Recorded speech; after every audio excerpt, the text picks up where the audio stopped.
কিছু তথ্য উপাত্ত, সেই ক্ষেত্রে আপনার কি মনে হয় আসলে বিএনপি কি আসলে দল থেকে দেবেন, না মনে হয় যে কোনো কারণে ডক্টর ইউনূস আসছেন? ধন্যবাদ। সেক্ষেত্রে আপনার কি মনে হয়? ধন্যবাদ। তথ্য আগে থাকলে আসলে আপাকে আগে জানাই দিতাম যেন উনি এটা ব্রেকআউট করতে পারেন আর কি। তো প্রথম কথা হচ্ছে যে প্রফেসর ইউনূস আসার সম্ভাবনা আমি দেখতে পাচ্ছি না। প্রথম কারণ হচ্ছে যে আপনার ওনার ইন্টারভিউগুলোতে উনি যে কথা বারবার বলেছেন যে আমার দুইটা শেষ ইচ্ছা আছে, দুইটা জিনিস নিয়ে কাজ করবার। তার ভিতরে একটা হচ্ছে গ্রামীণ হাসপাতাল আর একটা হচ্ছে গ্রামীণ বিশ্ববিদ্যালয়। দুটো নিয়েই তিনি প্রায় 10-15 বছর ধরে কাজ শুরু করেছেন, কিন্তু আওয়ামী লীগের সহযোগিতা না পাওয়ার কারণে সরকার হিসেবে, রাষ্ট্র হিসেবে জমি অধিগ্রহণ করা, ফান্ড রেজিং, এই কাজগুলো ব্যাহত হয়েছে এবং ওই দুইটা নিয়ে যথেষ্ট ফোকাস উনি। মাঝখানে আমি পত্রিকায় বিজ্ঞাপন দেখলাম, গ্রামীণ বিশ্ববিদ্যালয় রিক্রুটমেন্টও শুরু হয়েছে, সিভি নেওয়া শুরু হয়েছে। ঢাকা বিশ্ববিদ্যালয়ের সাবেক ভাইস চ্যান্সেলর, ওনাকে আপাতত সম্মত অ্যাডমিনিস্ট্রেশনের রেসপন্সিবিলিটি দেওয়া হয়েছে রিক্রুটমেন্টের জন্য। তো সেই জায়গাতে ওই দুইটা হচ্ছে ওনার মানে থাকে না জীবনের শেষ ইচ্ছা টাইপের আর কি। এই দুইটা প্রজেক্ট নিয়ে উনি সিরিয়াসলি কাজ করছেন এবং উনি চাচ্ছেন যে দুটোই হচ্ছে গ্লোবাল ওয়ার্ল্ডের এক্সাম্পলারি প্রতিষ্ঠান হবে, বিশ্ববিদ্যালয় এবং হাসপাতাল। তো আমার কাছে মনে হয় না যে উনি আসলে অন্য কোনো বিষয় নিয়ে এখন আগ্রহী। কিন্তু আপনার মনে আছে কি, উনি বলেছিলেন যে অন্তর্বর্তী সরকারের দায়িত্ব তিনি নিতে চাননি, ছাত্ররা যখন ফোন করেন, কিন্তু পরবর্তীতে তিনি নিয়েছেন। কিন্তু উনি দলীয় পরিচয় আর যাবেন না, মানে উনি ধরেন সর্বদলীয় একটা সম্মানিত জায়গাতে ছিলেন, উনি এই মুহূর্তে কোনো একটা দলীয় জায়গায় যাবেন বলে মনে হচ্ছে না। তারপরে হচ্ছে বিএনপির সংস্কার কেন্দ্রিক যে পজিশন, এটা তো প্রিটি এন্টি ইউনূস অ্যাডমিনিস্ট্রেশনের পজিশন। বাংলাদেশের প্রেক্ষাপটে কি বলছেন যে রাষ্ট্রপতির পদটাকে দলীয় এভাবে বলছেন? মানে দলীয় হয়তো সমস্যা নাই, তো মানে ব্যক্তি দলীয় হইলে তো সমস্যা নাই। ইস্যু হচ্ছে যে অফিস অফ দ্য অ্যাডমিনিস্ট্রেশন, ওই অফিসটা আইনের দ্বারা পরিচালিত কিনা। দল দ্বারা নির্বাচিত হওয়া অথবা দলীয় রেফারেন্সে আসা, এটা কোনো সমস্যা না। প্রশ্ন হচ্ছে কাঠামোগতভাবে আপনি স্বাধীনভাবে পেশাদারিত্বের সাথে দায়িত্ব পালন করতে পারছেন কিনা, সেটা হচ্ছে গুরুত্বপূর্ণ জায়গা। আপার শেষের বক্তব্যটা কারেক্ট, ওর সাথে আমি যে দিন শেষে শুধু দলীয় না, মানে সোফার যে অ্যাপয়েন্টমেন্টগুলো দেখলাম খুবই অলমোস্ট একটা দুটা ছাড়া almost entirely very low quality appointment হয়েছে, খুবই নির্লজ্জ দলীয় অ্যাপয়েন্টমেন্ট হয়েছে এবং নট ফিট ফর পারপাস। যে সম্প্রতি দেখেন 12টা প্রতিষ্ঠানে যে অ্যাপয়েন্টমেন্ট করেছে, বিএনপির 31 দফার 8ম দফায় লেখা আছে রাষ্ট্রীয় সাংবিধানিক সংবিধিবদ্ধ প্রতিষ্ঠানে নীতিমালার উপরে ভিত্তি করে তারা অ্যাপয়েন্টমেন্ট দেবেন। সেখানে আওয়ামী লীগের আমলের ওই মানে দেধার্সে দলীয় অ্যাপয়েন্টমেন্ট দেবেন না। বরং এখন যেটা হয়েছে যে এটা খুবই নির্লজ্জ, তার ব্রিচ অফ প্লেজ যে যদি বলি টু দ্য নেশন, সেটা করেছে। তো সেইখানে তার ব্যাংকের গভর্নর অ্যাপয়েন্টমেন্ট করা, দুদকের অ্যাডমিনিস্ট্রেশনকে সরিয়ে দেয়া, চিফ প্রসিকিউটরকে সরানো, সব কিছু মিলায়া আপনার অ্যাপয়েন্টমেন্টের এক্সাম্পল খুব সুখকর না। এর বাইরে একটা দুটো অ্যাপয়েন্টমেন্ট অবশ্যই প্রশংসা করব, ধরেন আইরিন খানকে, আইরিন আপাকে জাতিসংঘে অ্যাপয়েন্টমেন্ট দিয়েছে, অ্যাটর্নি জেনারেল যাকে করেছেন যোগ্য আইনজীবী, কোনো সন্দেহ নাই। কিন্তু মোটা দাগে তার অ্যাপয়েন্টমেন্টের ব্যাপারে আমরা খুব বেশি আশাবাদী না। তো সেক্ষেত্রে ইউনূসের মতো একজন মানুষকে আপনার অ্যাপয়েন্টমেন্ট দিয়ে সে বিব্রত হবে, ইউনূস সরকারও বিব্রত হবে, কারণ আপনি তার করা গুরুত্বপূর্ণ অনেকগুলো অর্ডিন্যান্স র্যাটিফাই করেন নাই, তার আমলের গুরুত্বপূর্ণ সংস্কার প্রস্তাবকে আপনি আমলে নিচ্ছেন না, তার আমলের গুরুত্বপূর্ণ সনদ, গণভোট, এগুলোকে আপনি আপনার দল আন্ডারমাইন করছেন প্রতিনিয়ত। এরকম একটা বিব্রতকর জায়গাতে রাজনীতিতে তিনি আসলে ক্ষমতা আসার কোনো যৌক্তিক কারণ আমি দেখতে পাচ্ছি না। মনে হয় বিএনপির দলীয় প্রেসিডেন্ট করার কারণে ইতিহাস তো তাদের ভালো না। যেমন যদি বলি একিম বদরুদ্দোজা চৌধুরী থেকে শুরু করে ইয়াজউদ্দিন থেকে শুরু করে, একটা বিষয় হচ্ছে ওর বিশ্বাস, আব্দুর রহমান বিশ্বাস সাহেব তো মানে ভালো পারফর্ম করেছেন, যেহেতু উনি পলিটিশিয়ান ছিলেন এবং কু সামলানো, সর্বশেষ যে আপনার খালেদা জিয়া গভর্নমেন্টকে ওভারটার্ন করবার জন্য চেষ্টা করা হয়েছে, জেনারেল নাসিম, শেখ হাসিনার ফুফা, তো সেই জায়গাতে তো বিশ্বাস সাহেব তো ভালো কাজ করেছেন, কু ঠেকিয়ে দিতে পেরেছিলেন। কিন্তু পরবর্তীতে ইয়াজউদ্দিন সাহেব তো খুবই লেজে গোবরে করে ফেলেছেন এবং এটার দায়িত্ব পুরোটা তার না। সময়ের টাইমিংয়ের ব্যাপারে আপা একটা প্রশ্ন রেজ করছেন যে বিএনপি কিন্তু মার্চ মাসে কেন চুপ্পুকে সরাই দিল না।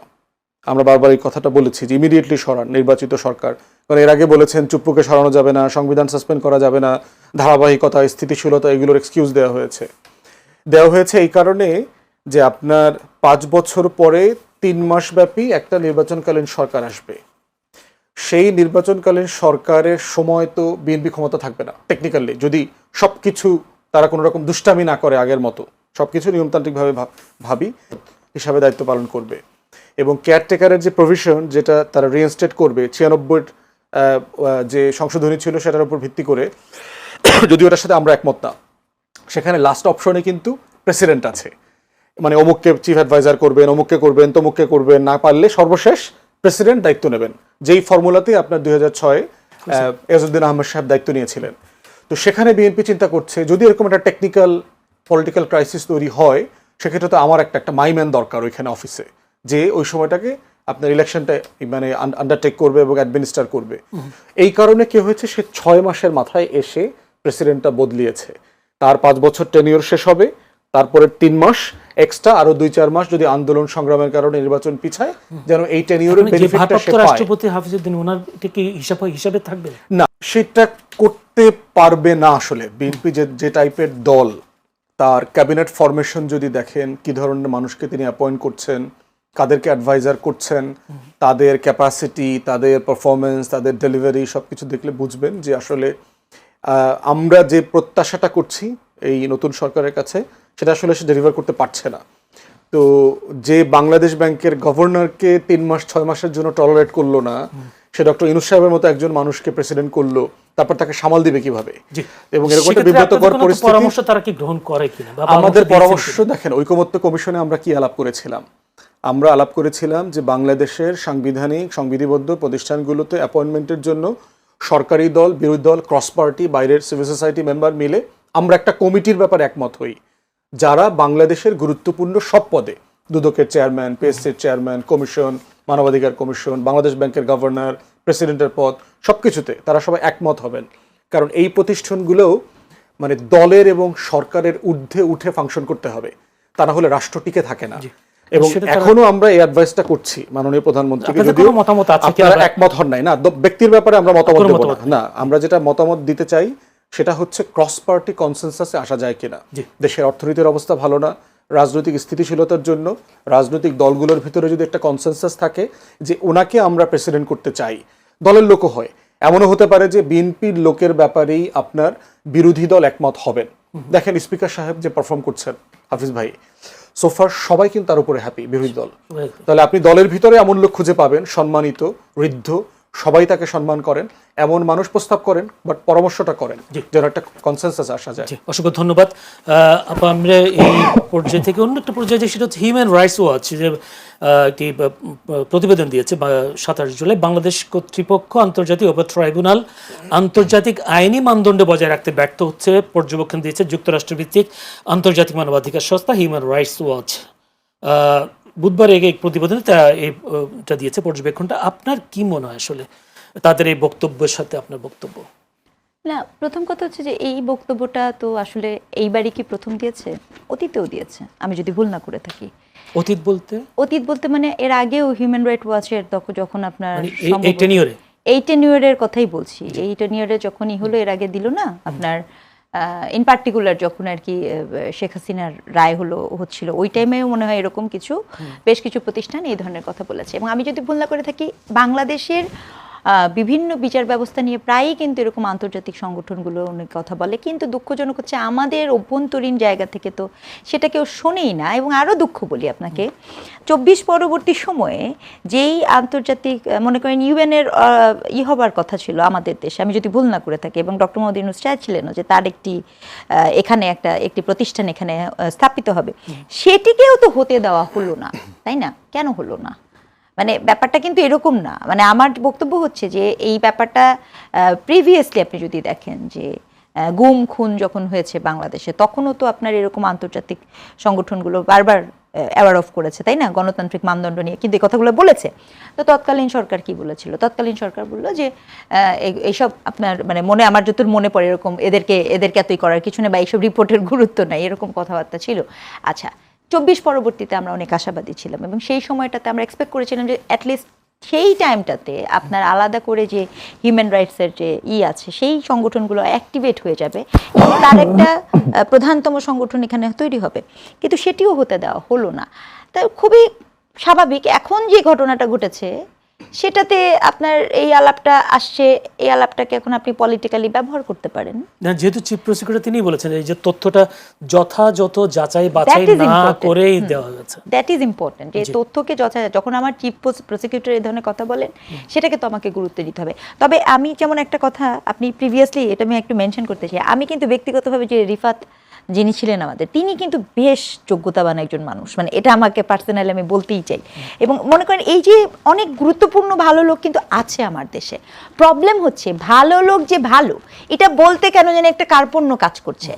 এখন আপনার প্রশ্নের উত্তরটা দিই, ঠিক এই মুহূর্তে এই রিপোর্টগুলো সব কিছু একটি সুনির্দিষ্ট পলিটিক্যাল পার্টিকে হেল্প করবে, এবং এই সুনির্দিষ্ট পলিটিক্যাল পার্টিকে হেল্প করবে বিধায় যখন এই রায়গুলো হয়েছিল তখনও আমি বলেছিলাম, আমি আবারও বলছি যে দেখেন এখানে আইনের লোক আছে, তিনি আমার থেকে আরো ভালো বুঝতে পারবেন যে খুব নিকৃষ্ট অপরাধে দোষে দণ্ডপ্রাপ্ত আসামিরও কিন্তু আত্মপক্ষ সমর্পণের সুযোগ থাকে, এবং তার কিন্তু সেই সুযোগগুলো দিতে হবে। আপনি সেই সুযোগ না দিয়ে যদি কোনো করে দেন, এটা আসলে আইনে আমার বোঝাপড়ায় এটা হয় না কখনো। কাজে এই রিপোর্টগুলো সেই রাস্তাগুলোকে কিন্তু সুমিচন করে দিচ্ছে, মানে উন্মোচন করে কি মনে হচ্ছে কিনা শাপলা চত্বর হত্যাকাণ্ডের পরে যে শেখ হাসিনা সহ 41 জনের বিরুদ্ধে অভিযোগ দাখিল করার পরেই এই রিপোর্টটা আসছে? দেখেন শাপলা হত্যাকাণ্ডটা নিয়ে আমি নাগরিক হিসেবে খুব confused, to be very honest. যখন শেখ হাসিনা ক্ষমতায় ছিল তখন এই হত্যাকাণ্ডটা নিয়ে যা কিছু হয়েছে তখন আমাদের কাছে সত্যিকার অর্থে মনে হয়েছে যেখানে মনে হয় একটা ম্যাস কিলিং হয়েছে। কিন্তু এর পরবর্তী সময়ে যখন শেখ হাসিনা রিজিম চলে গেল, তখন যখন এটাকে জানতে চাওয়া হলো, তখন কিন্তু যারা ওইটার ভিকটিম, সেই ভিকটিম বলছে যে না, এত ম্যাসকিলিং হয়নি। আমি একদম উল্লেখ করে বলতে চাই, কারণ দায়টা আমি আমার ঘাড়ে নিব না। বিবিসির মতো প্রতিষ্ঠানের সাংবাদিক সুবীর মোস্তফা তিনি বলছিলেন যে এরকম হননি। তারপরে আপনার খুব রিসেন্টলি হেফাজতের নিজের লোকজন এসে বলছে যে আসলে না, ওরকম লোকজন হয়নি, ক্যাজুয়ালিটি ছিল। তো এই বিষয়গুলো যখন আসে তখন কিন্তু আসলে এটাকে আমি ওভাবে বলতে পারছি না। আপনি যে বিবিসির কথা বলছেন, তিনি কল্লোল শিকদার নামের একজন সাংবাদিকের কোট করেছেন, কিন্তু কল্লোল শিকদার বলেছেন আমি এরকম কিছু বলিনি। না না, আমি পরবর্তীতে ওইটা তো একটা, কিন্তু যখন খোদ হেফাজতে যারা ওইটার প্রধানতম তারা যখন বলছে, ভিকটিম যখন বলছে যে ওই রকম মাত্রায় মানে ম্যাসকিলিং হয়নি, এটা হচ্ছে একটা ক্যাজুয়ালিটি, এই কথা যখন ভিকটিম বলছে বা ওই পার্টি বলছে, মানে আওয়ামী রেজিম না, এখন তো আওয়ামী রেজিম চলছে না, বা আপনার ইউনূস গভর্নমেন্টের সময় আওয়ামী রেজিম না, তখন তো তাদেরকে আমার লাশ বা তাদের ওই ভিকটিমকে আমার দেখতে পেতে হবে। তো তখন যদি ভিকটিম বলে যে আসলে অত মানুষ মারে নাই, তখন কিন্তু ব্যাপারটা খুবই অন্যরকম। এখন তো তথ্য পাওয়া গেছে 58 জন বা 61 জন। আমি বলছি যে এই এক এক সময় এক এক তথ্য বিভ্রান্তি সৃষ্টি করেছে, কোনটাকে মানবো? জি, ব্যারিস্টার আসাদুজ্জামান ফুয়াদ ভাই, যে একটু যদি এখানে যদি কোট করতেন যে আন্তর্জাতিক অপরাধ ট্রাইব্যুনালে আন্তর্জাতিক আইনি মানদণ্ড বজায় রাখতে ব্যর্থ হয়েছে বলে পর্যবেক্ষণ দিয়েছে আজ যুক্তরাষ্ট্রভিত্তিক আন্তর্জাতিক মানবাধিকার সংস্থা হিউম্যান রাইটস ওয়াচ, যদিও এই প্রতিবেদন পক্ষপাতদুষ্ট বলছেন চিফ প্রসিকিউটর। আপনার কি বিষয় হচ্ছে, যে কোনো মানবাধিকার সংগঠন যদি প্রতিবেদন দেয়, আমি কি সেটাকে মেনে নেব কিনা, এটা রাষ্ট্রীয় চরিত্র আছে। আমি বরাবরই বলেছি যে কোনো মানবাধিকার সংগঠনের প্রতিবেদনকে ওয়েলকাম করা উচিত রাষ্ট্রের, এবং খতিয়ে দেখা দরকার। আমাদের তো ফাংশনাল মানবাধিকার কমিশন নাই, থাকলে যেটা হতে পারতো, রিপোর্টটাকে আমাদের মানবাধিকার কমিশনে রেফার করা দরকার ছিল, যে এখানে আমাদের আসলে কোন কোন জায়গাতে আমাদের আন্তর্জাতিক মান পূরণ হচ্ছে না, অথবা করার সুযোগ আছে, ইমপ্রুভ করার সুযোগ আছে। একটা মানের জায়গা দেখেন, আপা একটা আগের জাজমেন্টের কথা রেফার করছেন, আমাদের দেশের জুরিসপ্রুডেন্সে তো মৃত্যুদণ্ড আছে, ক্যাপিটাল পানিশমেন্ট। পৃথিবীর অনেক দেশে নাই। ইউরোপিয়ানরা মনে করে এটা অন্যায়, এটা মানবাধিকারের লঙ্ঘন করতে পারে, এটা একটা জুরিসপ্রুডেন্সিয়াল তর্ক। আমেরিকাতে বিভিন্ন স্টেটে আছে, বিভিন্ন স্টেটে নাই। তো সেই জায়গাতে হচ্ছে যে ওটা কি একটা জাজমেন্টের জায়গা কিনা, যে আমি এটা মেনে নেব কি নেব না, না কেন মানতে পারছি না সেটাও সরকারের পক্ষ থেকে ব্যাখ্যা দেওয়া দরকার। কিন্তু আমি বরাবরই হচ্ছে রাষ্ট্রের প্রাতিষ্ঠানিক সংস্কার লুপোল নিয়ে যারাই যখন কথা বলবেন, এগুলোকে সবসময় ওয়েলকাম করতে হবে। টিআইবি গত কয়েকদিন আগে আপনার কয়েক হাজার কোটি টাকার দুর্নীতির কথা বলেছে গত অ্যাডমিনিস্ট্রেশনের সময়, ওয়েলকাম করেন। কোথায় কোথায় ঝামেলা আছে, খুন খারাপি হচ্ছে বলছে, জুন মাস পর্যন্ত 1200-র উপরে খুন হয়েছে। আপনি ল এনফোর্সমেন্ট এজেন্সিকে দায়িত্ব দেন, পুলিশকে দেখেন, খতিয়ে দেখতে বলেন সংখ্যা ঠিক আছে কিনা, কারণ ঠিক আছে কিনা, কারণগুলো কি কি, কার দায়, এগুলো অ্যাড্রেস করবার। তো এই জন্য হচ্ছে যে কোনো জায়গাতে এটাকে পজিটিভলি নেওয়া দরকার। থার্ড হলো আসামিদের অধিকারের ব্যাপারে সরকারকে সিরিয়াস থাকতে হবে, যেন আন্তর্জাতিক কোনো প্রতিষ্ঠান, আওয়ামী লীগ সিরিয়াসলি লবি করতেছে এইসব প্রতিষ্ঠানের সাথে আমরা জানি, এইসব জায়গা থেকে যেন আমাদের দুর্বলতা অথবা ভুলভ্রান্তির কোনো স্পেস ইন্টারন্যাশনালি লবি আকারে ব্যবহার করবার সুযোগ না থাকে। তাই বিচারটা যতটুকু স্বচ্ছতা করার সুযোগ আছে, যেমন আমরা হাসিনার ব্যাপারে বলেছি, সর্বোচ্চ ইনসাফ করতে হবে বিচারিক প্রক্রিয়াতে কোনো গলতি থাকতে পারবে না, এবং সেই জায়গাতে যা যা করবার সুযোগ আছে সেটা আইসিটিকে অবশ্যই বিবেচনা নিতে হবে এবং চেষ্টা করতে হবে এটা করবার জন্য। এনগেজমেন্টটা জরুরি। এটা স্বচ্ছতা মনে করেন কিনা যে শাপলা চত্বর হত্যায় যে শেখ হাসিনা সহ 41 জনকে আসামি করা, এটা কতটা স্বচ্ছ বলে? ওয়েল, স্বচ্ছতার প্রশ্ন তো রাষ্ট্র জবাব দিবে। এটা প্রশ্ন হচ্ছে তো সে তো তখন ক্ষমতায় ছিল, এখানে একটা গণহত্যা হয়েছে, গণহত্যায় কতজন মারা গেছে সেটা তদন্ত করা হোক। আমরা একটা কমিশন করবার জন্য ইউনূস সরকারকে বারবার আহ্বান করেছি, একটা পাবলিক কমিশন করে তদন্ত করেন, 66 জন মারা গেছে না 2500 লোক মারা গেছে, এটা একটা ফ্যাকচুয়ালি বের হোক। মানে এটা গসিপ আইটেম বানানো, গুজব বানানো, সংখ্যা নিয়ে রাজনীতি প্রয়োজন নাই তো। আপনার 50 জন লোক মারা গেলেও এখানে গণহত্যা হয়েছে, 5 জন লোক মারা গেলেও গণহত্যা হয়েছে, না মারা গেলেও গণহত্যা হয়। জেনোসাইড কনভেনশনে আপনি অ্যাটেম্প করছেন কিনা, একটা কমিউনিটিকে আপনি এক্সটারমিনেট করতে চান কিনা, অতএব সেইখানে সংখ্যাটা গুরুত্বপূর্ণ না। একটা বড় ঘটনা ঘটে গেছে, এটার একটা আদ্যপান্ত ইনভেস্টিগেশন হয়ে বিচারিক প্রক্রিয়াতে কনক্লুড হওয়া দরকার। একটা প্রশ্ন করে শুরু করি, যেটা হচ্ছে সার্জিও গোর, মার্কিন প্রেসিডেন্ট ডোনাল্ড ট্রাম্পের ঘনিষ্ঠ সহযোগী এবং ভারতের মার্কিন রাষ্ট্রদূত, 3 দিনের সফরে বাংলাদেশে এসেছেন। নতুন কোনো বার্তা দিবে বলে মনে হয় কিনা? একটা বিষয় হচ্ছে উনি কিন্তু দিল্লিতে আমেরিকান অ্যাম্বাসেডর প্লাস দক্ষিণ এশিয়া, মধ্য এশিয়া এইসব জায়গাতে আবার ওভারসি করবার একটা রেসপন্সিবিলিটি ওনার আছে। তো সেই জায়গাতে তার আশাটা রেগুলার হিসাবে দেখতে পারেন। তার 6 মাস হয়তো সে দায়িত্ব পেয়েছে, রেগুলার সে কান্ট্রি ভিজিট করতে আসছে, তার একটা আপডেট তার দরকার, ইলেকশন হয়ে গেছে এখানে। দ্বিতীয়ত হচ্ছে গুরুত্বপূর্ণ যেটা, সেটা হচ্ছে সে ভারতে আছে, ইন্ডিয়ান এস্টাবলিশমেন্ট, ইন্ডিয়ান আওয়ামী লীগের এস্টাবলিশমেন্ট যারা গ্লোবালি আছে, তারা সার্টেনলি এই ব্লকের সাথে লবি করতেছে। ইন্ডিয়া এবং ইসরায়েল মিলে তারা যদি একটা অক্ষ, তারা একটা কমিউনিটি, তো তারা বাংলাদেশে হাসিনার ফেরা, বিচার, পুনর্বাসন, দলীয় রাজনীতি করতে দেওয়ার অধিকার, এগুলো নিয়ে তারা আলাপ তুলতে পারে, এই সুযোগটা আছে, এবং সেটা সরকার কতটুকু নিয়ে নাবে এটা একটা আলোচনার বিষয় হতে পারে। থার্ড হচ্ছে চীনের ভিজিট, কারণ আপনি পরিষ্কারভাবেই হচ্ছে তিস্তা প্রকল্প, ফাইন্যান্সিয়াল অ্যাসিস্ট্যান্স, তারপরে মিয়ানমারের উপর দিয়ে বেইজিং পর্যন্ত আপনি রাস্তা বানাবেন, এগুলোর ইনভেস্টমেন্ট, এটার সাথে আপনার আরাকানে রোহিঙ্গাদের প্রত্যাবর্তন, প্রত্যেকটা বিষয় তো জিও পলিটিক্সে, ভূ রাজনীতিতে আপনার ইন্টার কানেক্টেড। তো সেই জায়গাতে আলোচনার একটা জায়গা আমেরিকার আছে, কারণ তার এখানে স্বার্থ আছে, তার বঙ্গোপসাগরে লিডিং টু ইন্ডিয়ান ওশেনে তার আপনার আইপিএস পলিসি আছে, ইন্ডো প্যাসিফিক স্ট্র্যাটেজি। তো সেই ইন্ডো প্যাসিফিক স্ট্র্যাটেজিতে যদিও ইন্ডিয়া শব্দটা কেটে দিয়েছে, এখন প্যাসিফিক স্ট্র্যাটেজি। তো সেই জায়গাতে আপনার তাদের স্বার্থ লঙ্ঘিত হচ্ছে কিনা, এখানে চায়নার আনডিউ ইনফ্লুয়েন্স বেড়ে যাচ্ছে কিনা, ইনভেস্টমেন্ট বাড়ছে কিনা, এবং এইটা আমেরিকা কিভাবে ব্যালেন্স করবে সে সরকারের কাছ থেকে বুঝতে চায়। আজকে আবার দেখলাম যে মালয়েশিয়ার প্রাইম মিনিস্টার বলেছেন যে বাংলাদেশ থেকে 3 লক্ষ রোহিঙ্গাকে ফেরত নিতে বার্মা রাজি হয়েছে, আর মালয়েশিয়া থেকে 5000 রোহিঙ্গা ফেরত যাবে।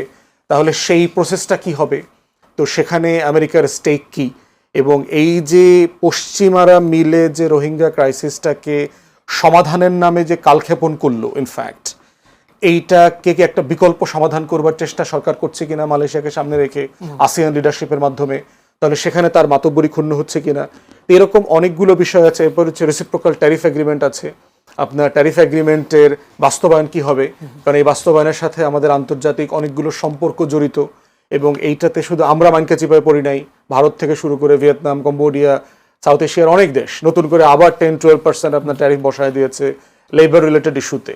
তো এগুলো কিভাবে রিজলভ হবে, এগুলোর আবার ট্রিগার পয়েন্ট আছে, ট্রিগার পয়েন্টটা কেন চালু হচ্ছে না, তাহলে চায়নার সাথে কি আমরা অস্ত্র কিনছি কিনা, অস্ত্র বিমান কিনলে সেখানে আবার এই এগ্রিমেন্টের ভারসাম্য নষ্ট হচ্ছে কিনা, অনেকগুলো বিষয় আছে যেটা আমেরিকার সাথে আমাদের এখন বাইল্যাটারাল ইস্যু।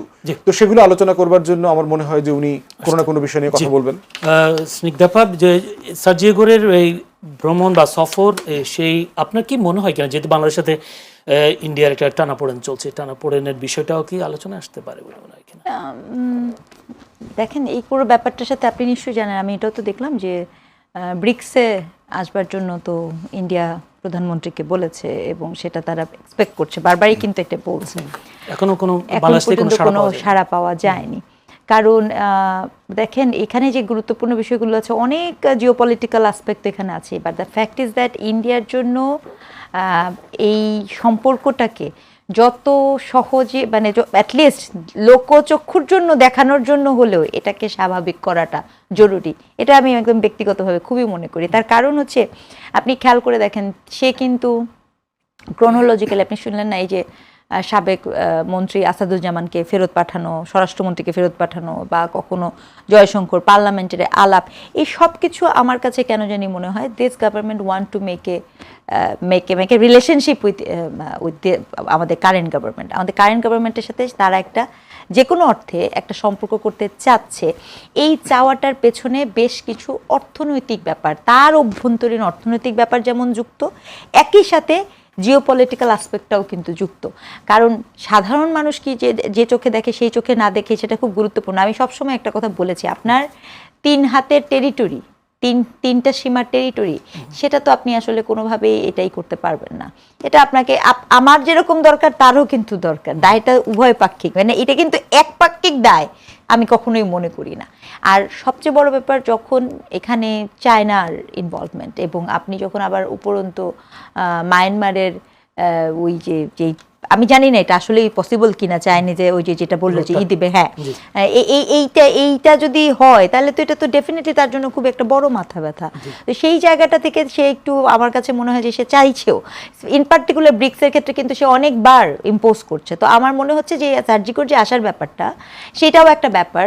কারণ আমিও পার্সোনালি চাই যে আপনার ব্রিক্স একটা সম্মেলন, এবং বাংলাদেশ কেন ব্রিক্সকে ঢুকতে পারেনি, ব্রিক্সে বাংলাদেশ ঢুকুক, এটা আমার ডাই হার্ড বাসনা একজন বাংলাদেশের নাগরিক হিসেবে।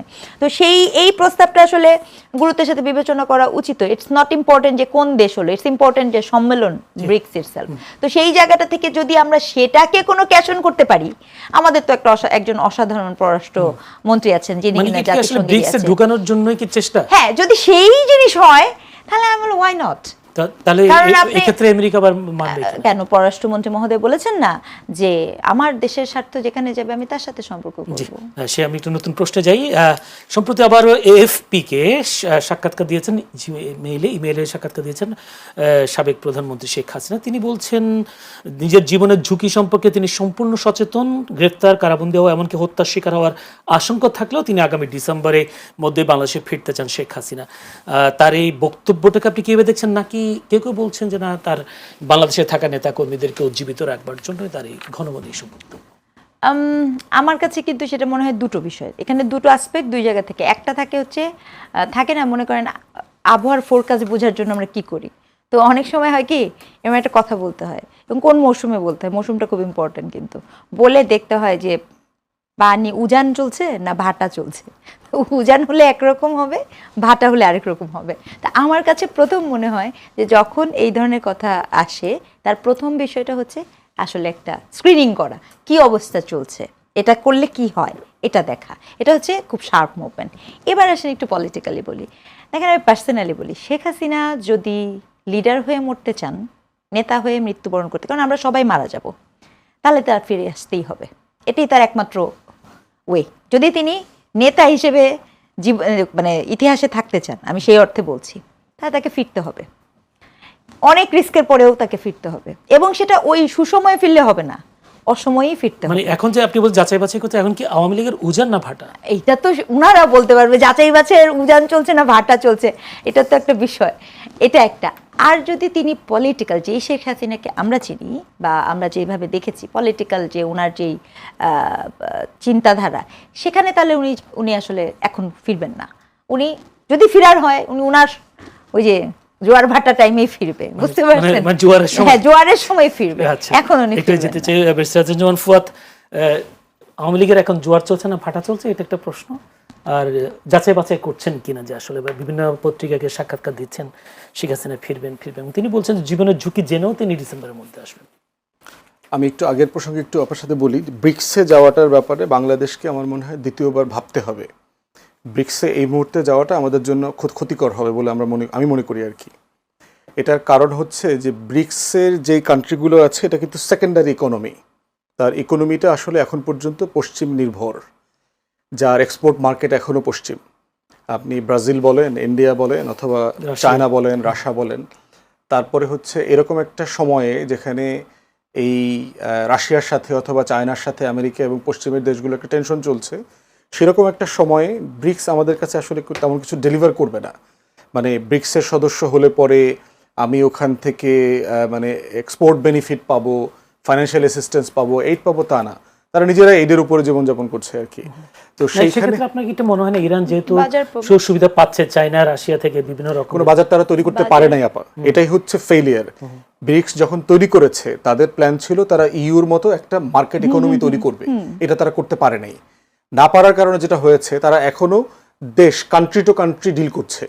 তো সেটাকে আমার কোনো এক্সট্রা বেনিফিট তো আমাকে দিতে পারবে না যে আমাকে একটা কমন মার্কেট আছে এখানে, কমন ইউনিয়ন আছে এখানে, common financial free movement of goods person service এগুলো আছে।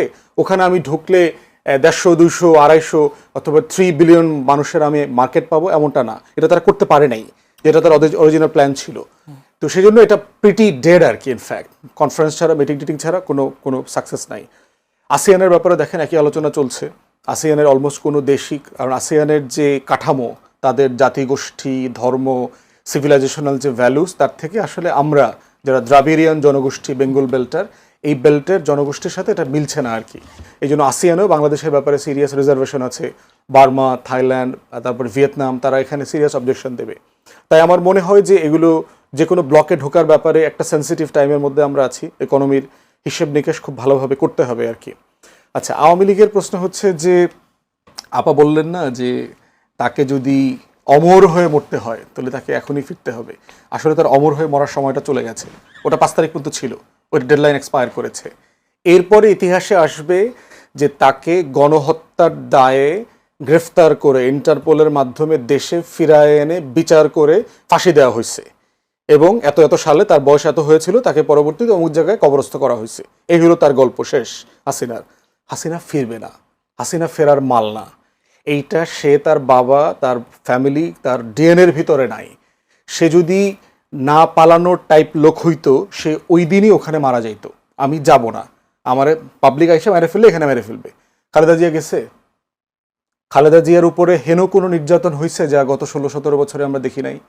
তার স্বামীর ভিটা বলেন, 40 বছর ধরে একটা বাসায় থাকতেছে, এক কাপড়ে তাকে সেখান থেকে বের করে দিয়েছেন। মিথ্যা মামলা দেওয়া হয়েছে জি অরফানেজ ট্রাস্টের মামলায়, যে টাকা কোনোদিন উঠানোই হয়নি।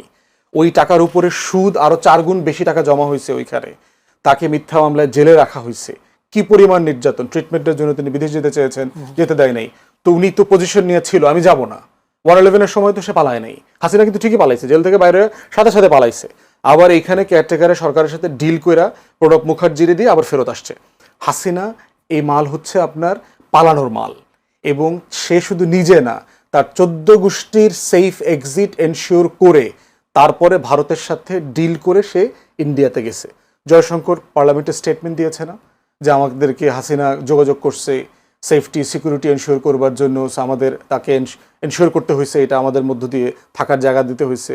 কোনো জায়গাতে আমরা এমনও শুনেছি যে সে মোদির কাছে ফোন করে ইন্টারভেনশনের জন্য বলেছে। সে বলছে একটা সভরেন কান্ট্রি, আমার সভরেন্টি অ্যাটাক না করলে আমি ইন্টারভেন কিভাবে করব? আমি আপনার সিকিউরিটি দেওয়ার জন্য চেষ্টা করছি। এবং ক্রস পার্টি তারা সম্মতির ভিত্তিতে সে ফেরার মাল না। আমরা একটা ভিডিও ইন্টারভিউ দেখতে চাই আজকে, বলে দিই দয়া করে, পতিত প্রধানমন্ত্রীরা বলতেছি দয়া করে একটা ভিডিও ইন্টারভিউ দেন, আপনাকে আমরা দেখতে চাই। 2 বছর দেখি নাই, আমাদের অনেক কষ্ট আপনাকে না দেখার। প্রশ্ন করি যে রাজনৈতিক প্রশ্নটা হচ্ছে 71-এর পরাজিত শক্তি এখনো বিএনপিকে বিভিন্নভাবে দুর্বল করার ষড়যন্ত্র করছে। বিএনপি ঐক্যবদ্ধ থাকলে পৃথিবীর কোনো শক্তি দলটিকে পরাজিত করবে না, পারবে না। মৎস্য ও প্রাণী সম্পদ মন্ত্রী সুলতান সালাউদ্দিন আহমেদ টুকু তিনি এই কথাটা বলেছেন। যেহেতু বিরোধী দলে আপনারা আছেন, আপনারা কি সেই ষড়যন্ত্র করছেন কিনা? প্রশ্ন হচ্ছে যে মানে উনি হঠাৎ করে এই আওয়ামী লীগের বক্তব্যটা শিখল কোত্থেকে? 71-এর পরাজিত শক্তির বক্তব্য তো এটা তো আওয়ামী দোকানের মাল। এই প্রোডাক্ট তো যে দোকান থেকে কেনার, ওই দোকানটাই তো দেউলিয়া হয়ে গেছে শেয়ার মার্কেটে, তার দরপতন হয়েছে, কোম্পানি বন্ধ করে দিয়ে অন্য দেশে চলে গেছে। তো ওই কোম্পানির মাল আমাদের বিএনপির মন্ত্রীর কাছ থেকে কিনতে হবে কেন? প্রশ্ন হচ্ছে বিএনপির রাজনীতিবিদদের মাঝে মধ্যে কথাবার্তা শুনলে মনে হয় সে আসলে জাতীয়তাবাদী রাজনীতিটা বোঝে কিনা। অধিকাংশ এমপি মন্ত্রীকে এটা মনে হয়নি। তাদের বক্তব্য শুনলে মনে হয় যে গত 17 বছর ধরে তারা লড়াই করছে ইউনূসের সাথে, অন্তর্বর্তীকালীন সরকারের বিরুদ্ধে, আর জামাত এনসিপির বিরুদ্ধে তারা লড়াই করছে। তাদের মনস্তত্ত্বের ভিতরেই আওয়ামী লীগ জিনিসটা নাই হয়ে গেছে সাডেনলি। তো এই জন্য হচ্ছে যে রাজনৈতিক বক্তব্য দেবার ক্ষেত্রে ওই যে আপা জোয়ার ভাটার কথা বলছে না, এখানে যে এখন উজান ভাটার মৌসুম বদলায় গেছে 2 বছর আগে, এই মৌসুম ধরতে পারতেছে না বিএনপির অনেক মন্ত্রী এমপিরা। আমি এই জন্য হচ্ছে সমালোচনা করেন, পলিটিক্যাল সমালোচনা করেন। সময় খুবই কম, মানে আপনি কি বলতে চাচ্ছেন 71-এর চ্যাপ্টারটা ক্লোজ হয়ে গেছে? চ্যাপ্টার তো ইতিহাসের চ্যাপ্টার ক্লোজ হবে কিভাবে? এটা ধারাবাহিকতা। কিন্তু প্রশ্ন হচ্ছে আপনি 26 এসে পলিটিক্সটা কি করবেন, এটা মাথায় রাখা দরকার। ইতিহাস প্রত্যেক দিন আপনাকে পলিটিক্স করতে দেবে না। তার মন্ত্রণালয়ের পারফরমেন্স কি, তার কি পারফরমেন্স আছে, গত 6 মাসের আমলনামা কি, ওইটার হিসাব চাই, আমরা দেখতে চাই। ওইটার হিসাব নিকাশ পাইলে পরে বুঝবো যে ওনার পারফরমেন্স কি। ওনার পারফরমেন্স 71-এর যুদ্ধ, 24-এর গণঅভ্যুত্থান দিয়ে আমরা অ্যাসেস করব না। মিনিস্ট্রিয়াল পারফরমেন্স মিনিস্ট্রিয়াল ভাষায় হবে, অতএব সেই জায়গাটা বেশি গুরুত্বপূর্ণ। অসংখ্য ধন্যবাদ স্নিগ্ধাপা।